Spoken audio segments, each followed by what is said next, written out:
नमस्कार दोस्तों, जैसा कि हम जानते हैं कि विश्व भर में अनिवार्य टीकाकरण और अनिवार्य लॉकडाउन के खिलाफ प्रोटेस्ट हो रहे हैं और भारत से भी कुछ शहरों से प्रोटेस्ट किए जा रहे हैं। तो ऐसा ज़रूरी है कि हम कुछ कानूनी दस्तावेज जानें जिसके द्वारा यदि प्रशासन हमारे काम में अड़चन करेगा तो हम उनसे निपट सकें। तो मैंने इसमें कुछ रिसर्च की है जिसको मैं बताना चाहता हूँ आपको कि अगर आपको प्रशासन परेशान करता है प्रोटेस्ट करते समय या फिर आजकल जैसा भी माहौल चल रहा है उसमें प्रशासन आपको अनिवार्य करता है टीकाकरण या फिर उस तरह की चीज़ों से, तो आप प्रशासन से किस तरह से निपट सकते हैं। तो शुरू करते हैं। सबसे पहला तो है कि यदि आपको कोई पुलिस वाला अरेस्ट कर रहा है तो उसके लिए आप उससे मेमोरेंडम ऑफ अरेस्ट यानी अरेस्ट मेमो बनाने की अपील करें। CRPC सेक्शन 41B के अनुसार यदि आपको कोई अरेस्ट कर रहा है तो उसको अरेस्ट करने का कारण, अरेस्ट करने की जगह और कौन कौन उसमें अरेस्ट में इन्वॉल्व है, मतलब कि जो पुलिस की रैंक है सबसे नीचे से सबसे ऊपर तक की रैंक्स उस अरेस्ट मेमो में लिखनी रहेगी, उनका नाम और उनकी पोजीशन, और साथ में वहाँ पे अरेस्ट करते समय 2 लोगों की गवाही का भी उसके अंदर लिखना रहेगा।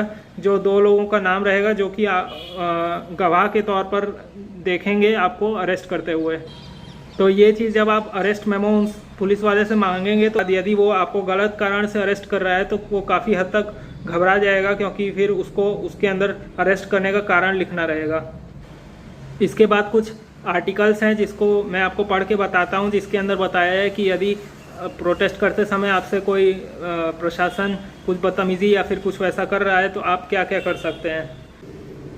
IPC 151 मामूली, यह झगड़ा या शांति भंग के केस में लगाया जाता है, पर कुछ थाना वाले दूसरे केस में भी यह धारा लगाते हैं, झूठा झगड़ा या केस दर्ज करके। सन 2010 में इसमें सुधार किया गया जिसमें जेल नहीं भेज सकते और थाना में ही जमानत हो जाती है। थाना वाले यह धारा लगाएं बिना झगड़ा के तो उन्हें मना करें, क्योंकि यह झूठी FIR की अनुमति नहीं देता।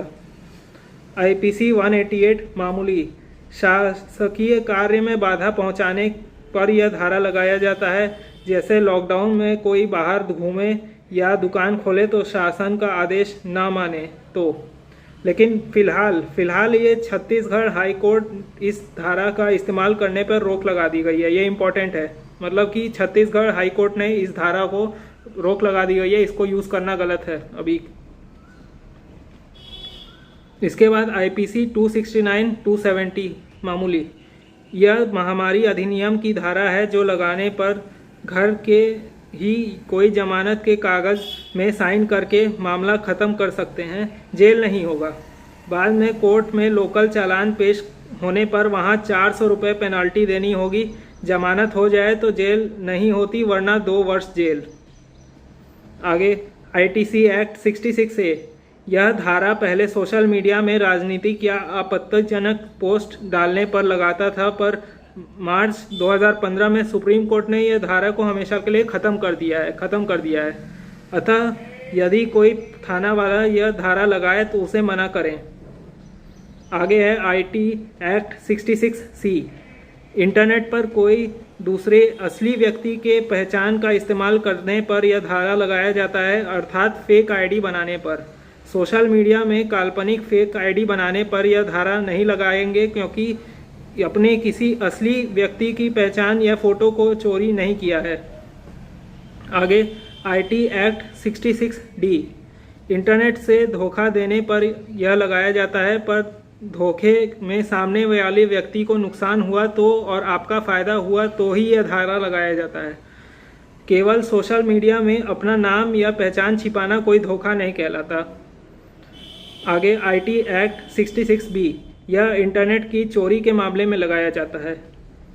IT एक्ट 67A व 67B, इंटरनेट से किसी को गंदी तस्वीरें व फ़ोटो भेजने या पोस्ट करने पर यह धारा लगाते हैं।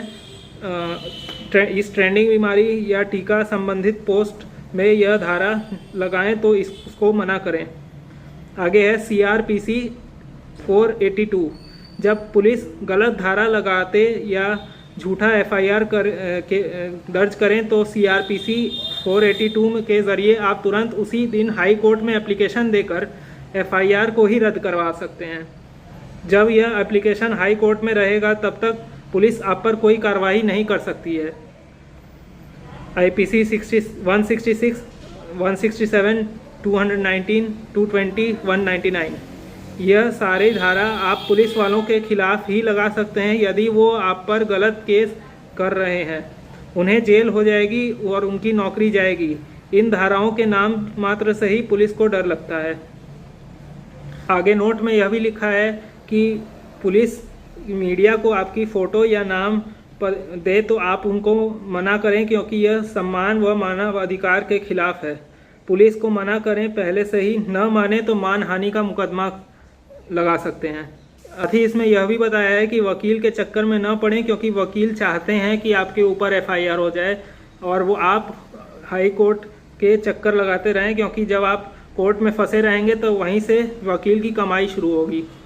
तो दोस्तों, इसमें यही बताया है कि आप खुद से कानून की नॉलेज लें, दूसरों के ऊपर डिपेंड ना हो, ताकि वो आपका गलत तरीके से इस्तेमाल ना कर सकें। इसके अलावा मैंने 2 वीडियो और देखे थे जिसके अंदर कुछ एडवोकेट कुछ इन जनरल और आपके काम की बातें और बता रहे थे, जिसका लिंक मैं इस वीडियो के डिस्क्रिप्शन में दे दूंगा। तो उसमें कुछ और बातें बताई थी और मेन 2 बातें थी कि यदि आप हाई कोर्ट में या सुप्रीम कोर्ट में केस में फंसे हो और आपके पास एडवोकेट हायर करने का की क्षमता ना हो, तो आप सरकार की तरफ से भी एडवोकेट हायर कर सकते हैं फ्री ऑफ कॉस्ट। और उसके अलावा यदि आपके ऊपर कोई FIR ज़बरदस्ती कर रहा है या फिर आपकी FIR कोई पुलिस वाला नहीं दर्ज कर रहा है, तो आप उसके ऊपर IPC 166A के तहत मुकदमा लगा सकते हैं, जिसके बाद उसकी नौकरी भी जा सकती है आपकी FIR ना दर्ज करने के लिए। तो जैसा मैंने बताया, कानून के अधिकार तो हैं ही आपके पास, तो आप प्रोटेस्ट करने से घबराइए नहीं। जैसा भी होगा, अगर गलत काम करेंगे तो प्रशासन के ऊपर ही कार्रवाई हो जाएगी। तो और अगर आप ऐसे ही डरते भी रहेंगे तो जैसा कि जानते हैं आपकी कुछ ना करने से तो कुछ करना अच्छा ही होता है, और जब तक कुछ नहीं करेंगे हमारे ऊपर जुल्म बढ़ता रहेगा। तो आपसे अनुरोध है कि अधिक से अधिक प्रोटेस्ट में भाग लें। उसके बारे में मैंने डिटेल वीडियो बनाया है, डिस्क्रिप्शन में दे दूंगा।